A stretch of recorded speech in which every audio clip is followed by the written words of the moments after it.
저희가 온라인으로 진행을 하다 보니까요, 좀 특별한 시간을 가져볼까 합니다. 우리가 오늘 인사 말씀 하시는 내용도 그렇고, 격려사도 그렇고, 또 의원님 축사도 전부 코로나 얘기였습니다. 그래서 이게 코로나 시대를 우리가 살고 있는데, 코로나 이후에 이제 우리가 어떻게 사회가 변할 거고, 시민사회 지형은 어떤 변화가 있을지, 그리고 우리 경실련은 그럼 어떻게 활동을 해야 될지에 대해서 함께 이야기 나눠보는 그 시간을 가져볼까 합니다. 그래서 일단 오늘 네 분이 함께 참여해 주실 건데요. 진행은 이영수 집행위원님께서 나와주시고요. 예, 그 의자 좀 그리고 세 분이 오늘 패널로 같이 또 참여를 해주십니다. 우리 도시안전디자인센터 이창기 이사장님 모시도록 하겠습니다. 그리고 중앙에 윤수철 사무총장님, 그리고 집행위원인 서재열 집행위원 이렇게 함께 참여하도록 하겠습니다. 그래서 시간은 한 30분 정도 진행하는 것으로 하고, 이거 끝나고 바로 폐회하는 것으로 이렇게 하겠습니다. 그러면 사회는 우리 그 이영수 집행위원께서 진행을 좀 해주시겠습니다. 인물만 잡아요. 인물만 당겨서 잡아요. 앉아서 안녕하세요. 자, 오늘 토크쇼 진행을 맡은 대전 경실련 집행위원 이영수입니다. 반갑습니다. 연초에 비해서 코로나19 사태가 잠깐 수그러드는 것 같았는데요. 최근에 재확산 추세를 보이면서 유럽에서는 다시 락다운 시행에 들어갔습니다. 코로나19 사태로 인해서 직접 만나서 무엇인가 논의하고 활동하는 공간이 줄어들고 비대면 활동이 중심되면서 우리의 그 생활 패턴에 많은 변화가 일어나고 있습니다. 이로 인해서 세계는 어떻게 변화하였으며 이와 관련해서 한국 사회와 지역 사회의 변화는 어떠한지, 그리고 코로나 시대를 겪으면서 지역 시민 사회의 변화와 시민 단체의 역할을 어떠해야 하는지 경실련 구성원들과 함께 이야기를 나누어 볼까 합니다. 오늘 토크쇼는요, 경실련 페이스북과 유튜브로 생중계되고 있습니다. 먼저 오늘 참여한 패널들을 소개하겠습니다. 지난주에 온라인 후원 행사를 개최하셨죠. 중앙경실련 윤순철 사무총장님 참석해 주셨습니다. 감사합니다. 학자로서 지역사회 발전을 위해서 각종 연구활동을 하시고 왕성한 시민사회 활동을 펼치고 계신 이창기 도시안전디자인센터 이사장님 참석해 주셨습니다. 감사합니다. 2년 전까지 현장에서 시민사회 활동을 가장 적극적으로 하셨고요. 지금은 17년 만에 복직하셔서 아주 바쁜 직장 생활을 하고 계신 서재열 집행위원 참석해 주셨습니다. 네. 자, 모두 환영의 박수 부탁드립니다. 네, 먼저 현재 이 코로나19 상황에 대해서 어느 한 분의 말씀을 듣고 시작하면 좋을 것 같은데요. 이창기 교수님 말씀 부탁드려도 될까요? 네, 반갑습니다. 코로나 때문에 여러분들의 멋진 얼굴을 볼 수 없다는 것도 얼마나 불행한 일입니까? 정말 우리 세대에는 일찍 경험하지 못한 엄청난 지금 영향을 미치고 있는 것이 바로 코로나인데요. 그러나 역사적으로는 14세기 유럽을 휩쓸었던 패스트가 유럽 인구의 3분의 1을 죽게 만들지 않습니까? 또 우리 18세기에 우리 조선도 천연두 홍역으로 많은 백성들이 죽었습니다. 그것처럼 아마 이 코로나는 하늘의 어찌 보면 형벌이다, 경고다 이런 말을 합니다. 인간들의 오만을 경고하기 위해서 하늘에서 내린 거다 이렇게 생각하는데, 오늘 현재 전 세계적으로 코로나 확진자 수가 4,800만 명, 사망자는 122만 명입니다. 어떤 전쟁에서 이런 사망자 나왔겠습니까? 대단한 거죠. 현재 한국은 확진자가 27,050명, 사망자가 475명. 정말 전 세계적으로 가장 부러워하는 K방역을 하고 있는 나라. 정말 방역의 선진국 한국이라는 게 너무 자랑스럽습니다. 아마 이 코로나 백신 개발은 언제냐 가지고 많은 논란이 있습니다만은 내년 적어도 3월 정도 미국에서는 출시가 될 것 같고 우리나라 같은 경우는 지금 한국 제넥신이 내년 9월 정도 이렇게 예측하고 있는 것 같습니다. 백신이 나와야 우리가 활발한 활동을 할 수 있지 않겠습니까? 치료제는 뭐 금년 말 또는 내년 초 정도 보고 있는데 어쨌든 세계적으로 가장 코로나를 잘 대응하는 나라의 공통점은 일관된 방역 정책을 갖고 있고 또 우리 마스크를 잘 착용하고 그리고 첨단 검진 시스템을 갖춘 나라인데 바로 한국이 거기에 포함된 것 같습니다. 어쨌든 마치 구약성사는 바빌론의 우리 바벨탑처럼 인간의 호모사피엔스에서 호모데우스로 일종의 신과 같은 존재로 우리가 변화해 가면서 겪는 하나의 어떤 인간의 오만에 대한 형벌이라는 생각이 들어서 인간을 더욱 겸손한 지구 환경에 대한 파괴를 멈춰야만이 코로나도 멈출 수 있다 이렇게 생각됩니다. 네, 감사합니다. 이 코로나19로 인해서 많은 변화가 발생하고 있는데요. 그렇다면 어떤 것들이 변화하고 있다고 생각하시는지 간략하게 말씀해 주시길 바랍니다. 공통으로 한 번씩 1분 30초 정도 드리겠습니다. 어느 분부터 말씀해 주실까요? 네. 제가 보기에는 그러니까 한국이 이번에 코로나 방역을 하면서 국격이 높아졌다고 하는데 제가 볼 때는 아마 국제적으로는 코로나 방역 못하고 정권이 교체되는 것 같아요. 그러니까 이번에 트럼프를 제가 보면서 처음에 한 10포인트 정도 차이가 났다가 트럼프가 이제 확진자가 되고 10일 동안 격리 들어갔지 않습니까? 그 이후에 만약 그 10일 동안 트럼프가 뛰었으면 어떻게 됐을까?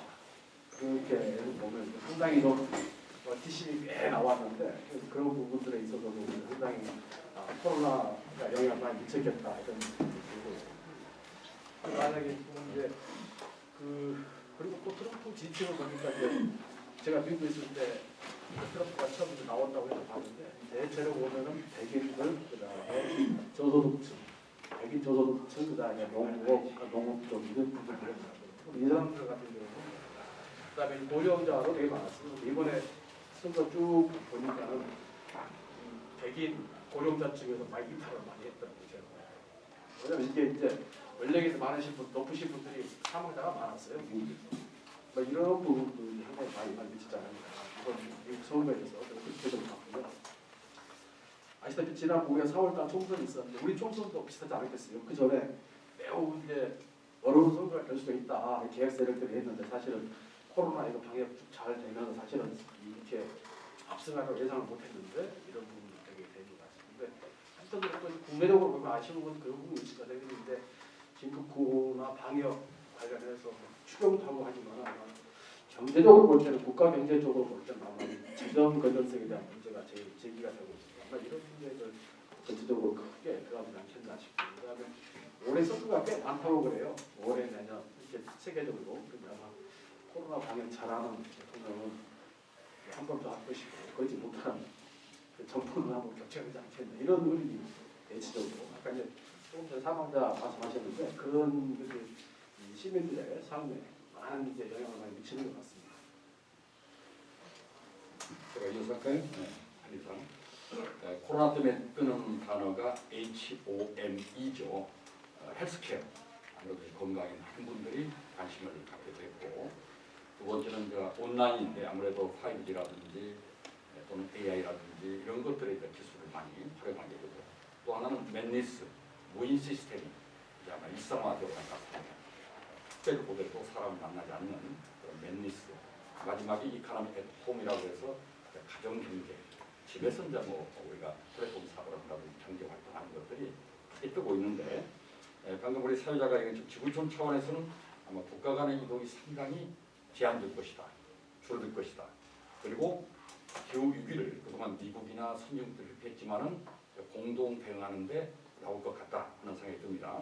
국내에서는 이제 바이오 산업도 좀 뜰 것 같고 비대면 사업도 확장이 되지 않겠느냐 이렇게 전망이 되고요.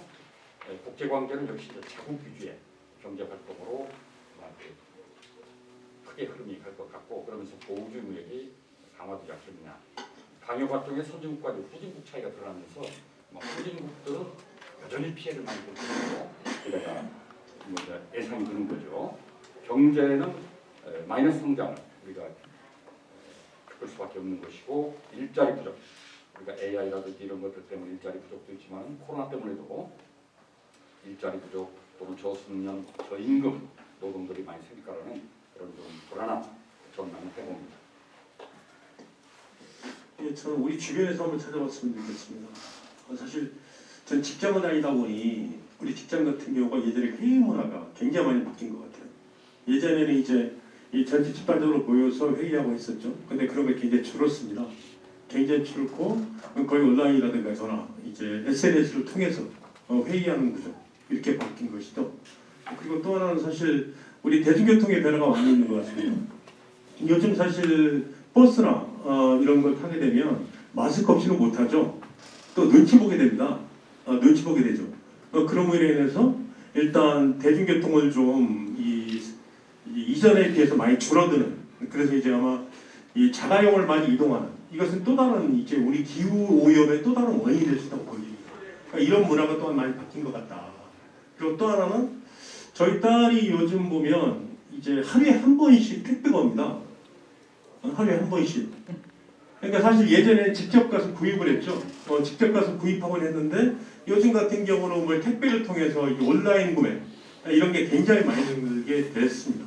그러니까 이것은 사실 지역에서 지역 상권을 죽이는 이런 형태의 형태가 나타나고 있습니다. 그래서 이런 것이 아마 이후의 과제가 되지 않을까라는 생각을 듭니다. 그래서 저는 이제 오늘 저는 위주로 대중교통과 이런 거 위주로 얘기를 좀 한번 해볼까 합니다. 이상입니다. 네, 감사합니다. 이 코로나19 사회로 인해서 국제사회, 또 경제 문제, 또 우리 주변의 생활과 문화에 대해서 말씀을 해주셨는데요. 그렇다면 우리가 사는 또 지역사회나 개인의 생활 방식에도 변화가 있는 것 같습니다. 특히 또 우리 시민들의 삶에는 어떤 변화가 있다고 생각하시는지 말씀 부탁드리겠습니다. 세 분 공동으로요. 1분 30초 시간 드리겠습니다.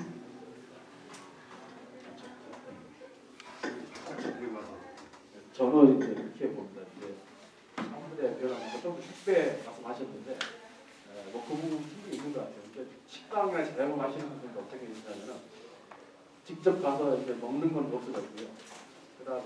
그다음에 다음으로 어려운 게 뭐냐면은 이제 포장해 가시는 분들은 조금 낫습니다.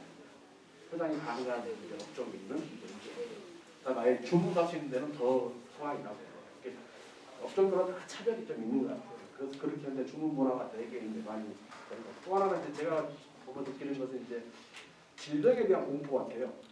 저희들이 전 세계적으로 그렇고 이게 질병에 대해서 별로 이렇게 공포심을 느껴본 적이 없는데 아마 그런 부분이 되게 확산이 많이 돼 있고, 또 하나는 과거하고 다르게 이제 이 질병 관련 전문가들에 대한 신뢰가 많이 높아진 것 같아요. 한국이 특수한 데는 모르겠어요. 방역을 잘 했기 때문에 그럴 수도 있겠지만 그 관련된 이제 그다음 또 하나는 이제 환경 문제 같습니다. 제가 볼 때는 환경을 생각하는 분야 인식들이 많이 바뀌지 않았나. 바이든도 자기가 취임 첫날에 기후변화 해가 다시 들어가겠다고 선언하고 하는 걸 보면은 지금 환경에 대한 이런 새로운 인식들이나 이런 거 시민들이 많이 생각하는 것 같아요. 그런데 이런 흐름 속에서는 아마 가족 공간을 많이 피하게 되는 것 같아요. 제가 많이. 근데 문제가 뭐가 있냐면 걱정스러운 것은 이런 부분도 혹시 개인주의나 이기주의적인 면으로 상당 부분 젖어가지 않을까 저는 이런 좀 우려를 좀 하고 있습니다. 어제 조사한 결과에 따르면 코로나 이후에 우리 사회 큰 걱정거리가 첫째는 경제적인 불평등이라고 해요. 아무래도 양극화가 더 심화될 것이다. 또 한 가지는 건강의 불평등 문제도 나타날 수밖에 없다. 아무래도 가진 자와 못 가진 자 또는 세대 간의 그런 건강 불평등, 또 한 가지는 개인의 우울감 증대 이런 것들이 이제 큰 문제라고 하는데, 아마 지역별로는 지방 정부들의 방역 능력이 차별화되지 않겠는가 하는 것들을 예상해 볼 수 있습니다. 물론 우리나라는 중앙정부가 철저하게 중앙 통제를 통해서 지방별로 잘 다루고 있습니다만은 앞으로는 지방의 방역 능력이 차별할 것이다. 그리고 밀집 지역이 불리할 것이다. 제가 그제도 신행정수 완성에 관한 토론하면서 그랬습니다마는 코로나 시대에 새로 나온 속담이 뭉치면 죽고 흩어지면 산다. 그러니까 사회적 거리두기를 하면서 왜 국토는 거리두기 않는가? 아무래도 수도권은 계속 밀집 때문에 코로나에 고통을 받을 것이다. 그래서 빨리 돌을 넉넉하게 써야 된다는 얘기를 했는데 앞으로 지역상 그렇게 변화가 되어야겠고 개인 생활에서는 아무래도 개인들의 활동이 제한되니까 특히 에너지가 넘치고 청소년들 좀 심각한 문제가 봉착해 있습니다. 특히 우리 청소년들 중에서도 학교 아이들이 지금 범죄에 크게 노출되고 있는데 코로나 이후에 더 많이 노출됐다고 해요. 할 일이 없고 지원을 받지 못하니까 애들이 유혹에 빠지게 되는 것이죠. 이런 문제를 잘 생각해야 되겠고 또 아무래도 가족 간의 관계가 긴밀해지면서 갈등이 좀 증폭될 것 같습니다. 이제 부모가 아이들과 소통하는 기술을 좀 향상시키는 필요가 저는 그렇게 생각을 합니다.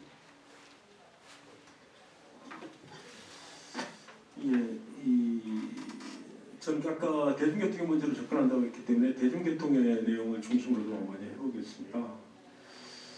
그러니까 장거리 교통에 대해서는 이제 전반적으로 이제 빈도가 좀 줄어들 거라고 보여집니다. 사실 왜냐하면 이제 그렇게 이동에 대한 두려움이 좀 강하게 커지는 것이죠. 그러다 보니 장거리 교통에 대한 전반적인 빈도가 좀 감소할 거다. 근데 사실 또한 대중교통 대신 아마 승용차 이동이 늘어날 거다라고 보여집니다. 그것도 두려움이겠죠. 그리고 또한 대중교통을 이용하더라도 이제 좁은 곳, 예를 들면 KTX 같은 경우는 특실이 되겠죠. 특실 그리고 이제 칸별 하나 이렇게 낼 것이다. 이것은 제가 보기에는 아마 소득 질에 따라서 이제 교통에 대한 또 차별이 이제 계급적 그 차별이 나타날 거라고 예측되고 있습니다. 그리고 또 단거리 교통에 대해서는 이 통근 시간에 집중되어 있기 때문에 사실 많은 변화는 없을 거라고 보여집니다. 많은 변화는 없을 것이나 사실 항상적으로 좀 두려움 속에 좀 가져갈 것이다 라고 보여져요. 그래서 이후에 아마 논의될 거라고 보여지겠지만 이제 통근 시간이 집중된 단거리 교통 이것에 대한 이제 고민 지점이 저희 시민사회 중심으로 좀 진행되지 않겠냐. 당연히 공적 영역에서도 그걸 하겠지만 시민사회도 이쪽에서 관심을 갖고 가져가야 될 과제이다라고 좀 보여집니다. 또한 감염병 요새도 마찬가지죠. 특히 공공재 같은 경우가 사실 우리나라가 감염병 문제 이번에 코로나 이후에 우리나라가 뭐 K방역이라고 굉장히 많이 하고 있으나 또 다른 한계에 노출된 것 또한 있는 것이죠. 그거 뭐냐 그러면 경북 같은 경우가 그랬던 거 아닙니까? 일단 음압병동의 부족 그러면서 그걸로 인한 확산 이런 게 좀 있었기 때문에 그런 거에 대한 변화 이런 것이 좀 되지 않겠냐 이런 생각이 듭니다. 이상입니다. 네, 감사합니다. 시민들의 삶에 대해서 이 다양한 내용을 가지고 말씀을 해주셨습니다. 국제관계도 그렇고요. 어쨌든 시민의 삶도 많은 변화가 있다 보면 시민 사회에도 영향을 많이 미칠 것 같은데요. 그렇다면 이 코로나19로 인해서 시민 사회에는 어떤 변화들이 예상되는지 말씀 부탁드리겠습니다. 네, 한 1분 정도 말씀해 주시면 고맙겠습니다. 시민사회는 오늘 후원을 이렇게 하고 있지 않습니까? 원래는 이제 큰 장소를 해야 되는데 이제 어려우니까 이렇게 후원해도 하는 거고 활동 자체가 많이 바뀐다. 제가 보면은 이제 시민단체들 이렇게 보면 후원의 약간 배전은 뭐 20% 성장 많이 있다고 하는데 이 서울 쪽에 있는 분들은 후원회 끝나고 가서 보면은 한 작년 대비 한 70% 줄었습니다. 왜냐하면 이게 조금씩 십시일반 도와주시다 자영업 하시는 분들, 조소기업 하시는 분들이 많이 어려웠어요. 실제로 그렇게 해서 그 비교를 쭉 저는 봤더니 이제 그 분야에서 사실은 많이 줄었습니다. 그래서 정말로 시민들이 이제 힘겹게 이게 생활하고 있구나 그런 부분을 느낄 수 있고요. 그러다 보니까 이제 지금 이제 고민들이 그런 겁니다. 이제 시민사회나 이쪽에서는 중요한 이슈들을 많이 듣고 찾고 있는데 대체로 보면은 그러니까 일자리하고 고용 안정 이것을 인력으로 쉽게 늘릴 수도 없고 그래서 상당 부분 이것은 했어야 되고 그다음에 또 하나는 이제 경제가 어려우신 분들에 대한 기본적인 생계를 보장할 수 있는 소득을 어떻게 보장해 줄 거냐 사실 이런 문제 같은 경우도 상당 부분 저희들한테는 중요한 과제로 되는 것 같고요. 또 하나 해보면 지금 특징이 뭐냐면 국회 아까 이제 강훈 의원님 가셨는데 국회가 이 공청이나 토론을 못합니다 지금. 그 법안은 가결해야 되거든요 사실은. 근데 시민사회 목소리가 들어갈 공간이 없어져버렸어요 지금 제가 보니까. 그러니까 국회에서 이해관계자 몇 명 불러가지고 한번 딱 하고 나서 통과시켜버린 거예요 지금. 그래서 저희들이 그때 고민되는 지점들이 바로 그런 지점들. 충분하게 시민의 목소리가 반영되지 않는 채 입법이 될 그런 분위기가 상당 부분 있습니다. 그 다음에 또 하나 6.1 사업 같은 경우도 어마어마하게 벌어났는데 이것을 전체적으로 직접적으로 모여서 전략을 짜거나 회의를 해야 되는데 전혀 못하고 있기 때문에 실제 보면은 권력이나 제도를 바꾸는데 상당 부분 지금 애로사항이 많이 있다. 이렇게 좀 말씀드릴 수 있을 것 같습니다. 뭐 시민사회단체는 우리 사회의 소금 역할을 하는 중요한 기능을 수행하고 있는데 프랑스 정치학자 토크빌이 얘기한 것처럼 자기 나라인 프랑스는 정부가 먼저 나서고 영국은 지방 실력자가 주도하고 미국은 시민단체가 있다. 물론 그 NPO라고 합니다만 그런 걸 보면서 많은 사람들의 노력을 이끌어내는 공통 목표를 설정하고 그리고 시민들이 자발적으로 그걸 해결할 수 있도록 놀라운 기술을 발휘하더라. 이게 부러워했거든요. 그래서 우리 앞으로 뭐 코로나든 코로나 이후든 우리 시민단체의 역할은 뉴 거버넌 시대, 시민이 주도하고 행정이 참여하는 구조 속에서 도덕적 주체가 되겠다. 지금 우리가 상당히 도덕적으로 어려움을 겪고 있는데 시민단체들이 여전히 도덕적인 주체로서 앞으로 그 시민들의 자발적인 어떤 그 참여를 통해서 문제를 풀어갈 수 있는 보조자 역할을 하는 것이 매우 중요하겠다. 이렇게 저는 생각을 해요. 우리 경실련이 추구하는 가치가 경제 정의인데 정의에 대한 개념도 많이 달라진 것 같아요. 9세대의 정의 그리고 지금 신세대 정의.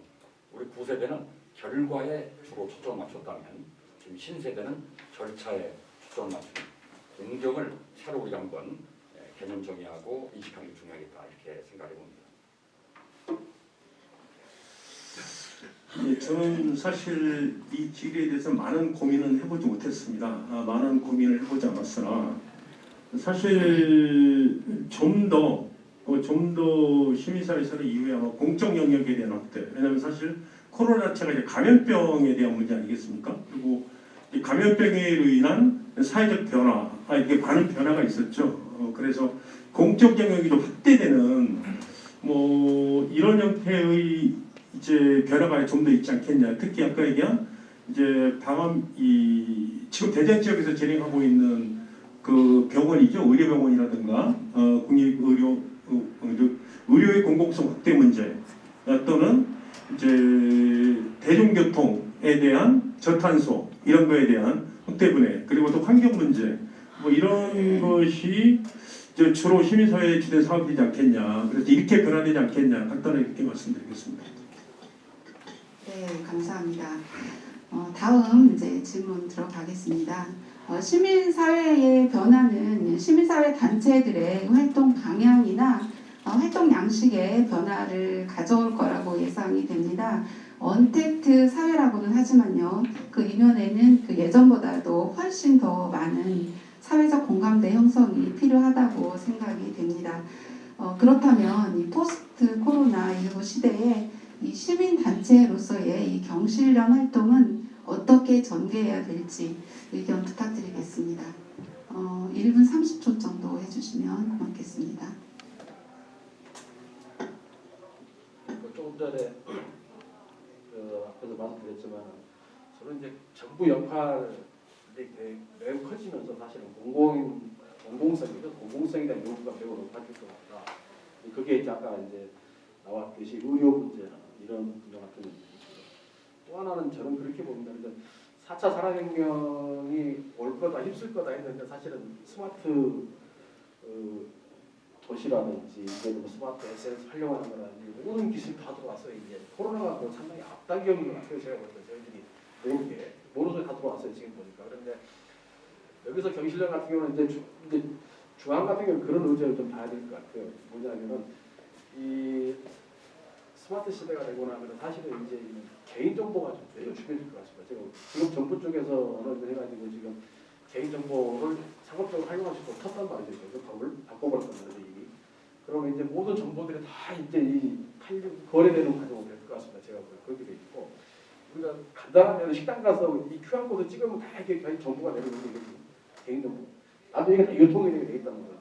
그런 여러 가지 개인 정보나 이런 부분들에 대해서 상당 부분 아마 이런 부분이 좀 크지 않을까. 그 다음에 경실련 활동이라고 하면 어차피 그 문제는 아마 처음 경실련이 출발할 때 두 가지에 크게 집중을 하나 있죠. 하나는 이제 이 경제, 이 혁신적인 중소기업들 중심의 한국 경제를 하는 재벌 개혁이나 이런 부분을 많이 생각하기 때문에 여전히 뭐 재벌 개혁 문제는 계속 있는 것 같고 또 하나 문제는 이 부동산에 대한 문제, 이 투기 건전하거나 이 주택과 토지를 자산 증식의 수단으로 쓰지 않도록 하는 그런 운동도 여전히 계속 가 있었고 대전객실련 같은 경우는 이미 오래전부터 이 중소자영업 관련된 활동을 많이 해왔지 않습니까? 그다음에 앞도시 안전 사업도 많이 있고 이런 부분에서 보면은 상당 부분 대전객실은 훨씬 더 밀착된 걸로 가 있지 않겠나 싶고 하나 특별히 좀 이제 고민하고 좀 해봐야 할 지점이 경실련은 제도 개선이나 이쪽으로 많이 접근을 하기 때문에 떨어지는 것은 그 현장에서 실제 돌아가는 분들의 목소리가 정책으로 나올 수 있느냐가 되게 좋은 것 같아요. 이걸 한번 검토를 해봐야 할 것 같아요. 중앙 같은 경우도 사실은 기존에는 대체로 보면은 정책위원이나 이런 분들이 보통 교수님이나 이런 쪽 중심으로 변호사 전문가 정신이었는데 이번 최근에는 한쪽으로 해서 이제 현장에 참여하신 분들을 정책위원으로 지금 이제 모시고 있단 말이죠.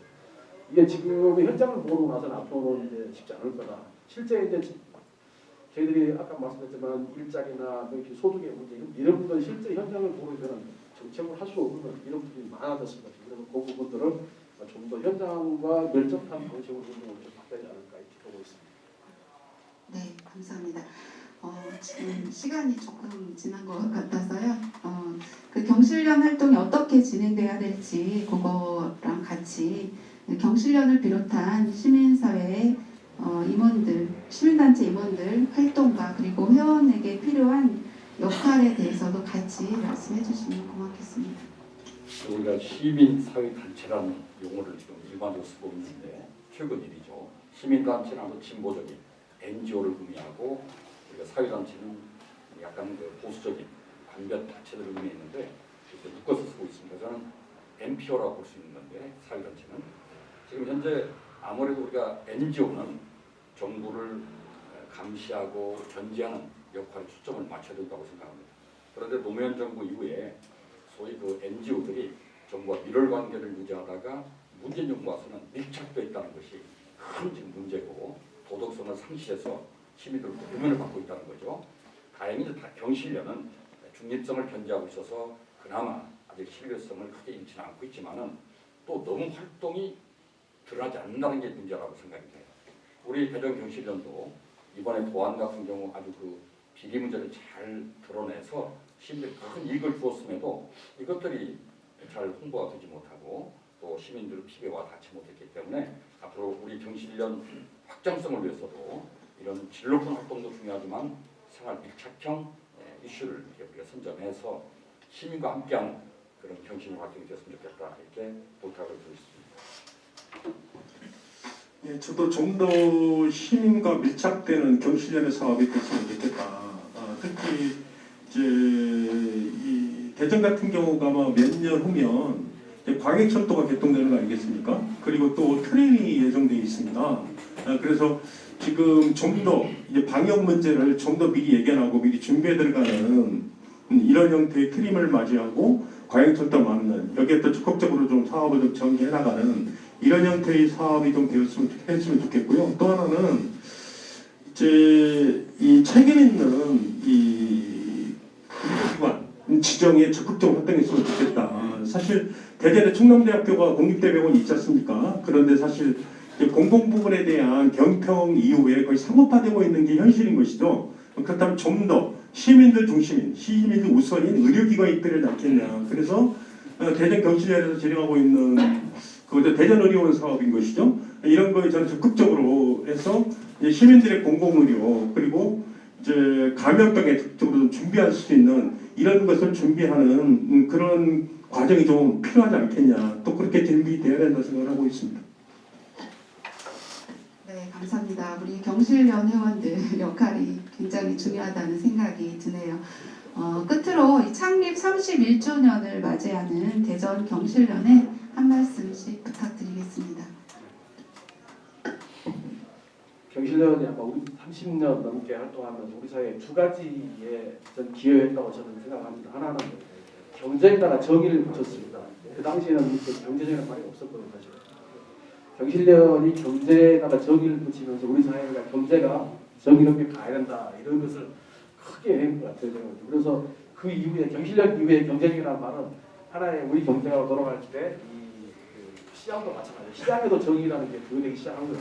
그래서 크게 그런 기여가 있는데 또 하나는 그 89년도 경실련이 창립될 때 이렇게 전국적으로 이렇게 해본 적이 없었어요. 시민들이 주체가 세상을 바꿔보자고 하던 적이 없었습니다. 제가 보면. 근데 경실련이 대전 경실련이 처음으로 이제 지역 경실련, 지역 직구 모임을 시작한 것부터 시작을 해서 한 50여 개 시도회에서 경실련이 활동할 때 전국적으로 저는 이렇게 개혁할 수 있는 시민의 토대를 경실련이 닦았다. 이렇게 두 가지 정도는 큰 의미를 부여하고 있습니다. 그런데 대전 경실련은 그동안 31년 동안 많은 활동을 해주셨죠. 지역사회에서 여러 가지 맡을 해주셨는데 역시나 마찬가지로 대전 경실련이 30년 후에 앞으로 30년도 시민들의 기대를 저버리지 않고 현장에서 그 시민들과 함께할 수 있는 현장 운동 중심으로 적극적으로 좀 변신했으면 좋겠다 이런 바람을 가져옵니다. 31살이라면 이제 청년을 넘어서 장년으로 접어들기 때문에 우리 대전 경실련이 무게 있는 활동이 필요하다 이렇게 생각이 들고요. 제가 이번에도 후원금을 이렇게 요청하면서 대전에 마지막 남아있는 시민단체들이 여기 있습니다. 다 시민단체 무너졌고 이제 경실련 남았습니다. 이런 말씀을 드렸는데 그 기대에 어긋나지 않게 우리 대전 정말 지방 정부를 잘 감시하고 견제해서 시민의 입을 돌려드려야겠고 한 가지 이제 앞으로 정말 우리가 모든 그 사항마다가 국론이 구현되어 있는데 그 뿌리는 저는 역사 인식에서 비롯된다고 생각합니다. 따라서 우리 경실련이 소위 조직화된 깨어있는 시민을 만들기 위해서 역사 아카데미라든지 이런 것들을 시민과 함께하면 좋겠다 이런 제안을 해봅니다. 예, 경실련은 회원으로 제가 막내인 것 같습니다. 저도 10년 안쪽이죠. 10년 안쪽인데 사실 경실련의 지역에서 했던 일이 굉장히 많은 것 같습니다. 지역에 기억된다라면 대전 지역이 이제 상수도 민영화죠. 상수도 민영화를 경실련이 조직적으로 대응하고 그래서 상수도 민영화를 이제 막는 그런 성과를 좀 냈습니다. 그만큼 서민 경제, 지역 경제에서의 역할은 대단히 컸다고 보여집니다. 그래서 이후에 역시 마찬가지일 거라고 보여집니다. 이 이후에도 아까 얘기한 의료 민영화와 또 이제 이 대중교통 공공재에 대한 관심을 적극적으로 갖고 그 사업에 좀 많이 집중했으면 하는 바람이 있습니다. 이상입니다. 네, 감사합니다. 이 경실련에 힘이 되는 말씀 해주셨습니다. 고맙습니다. 코로나19로 인해서 많은 어려움이 있지만 이럴수록 힘을 내서 서로 위로하고 격려하면서 이겨내야 할 것 같습니다. 힘든 상황 속에서도요. 시민의 의견을 찾아내고 시민이 함께할 수 있는 다양한 콘텐츠와 이슈를 개발하고 이슈와 콘텐츠를 개발하고 이를 실행에 옮긴다면 또 다른 성장의 발판이 되지 않을까 생각을 합니다. 지금까지 함께해 주신 세 분 패널들과 온라인 시청을 통해 참석해 주신 회원님들 그리고 후원자님들께 깊이 감사드립니다. 앞으로도 대전 경실련은 시민과 함께하는 보다 성숙한 시민운동을 전개할 것을 약속을 해드리면서 오늘 토크쇼를 여기서 마치도록 하겠습니다. 감사합니다. 네, 고맙습니다.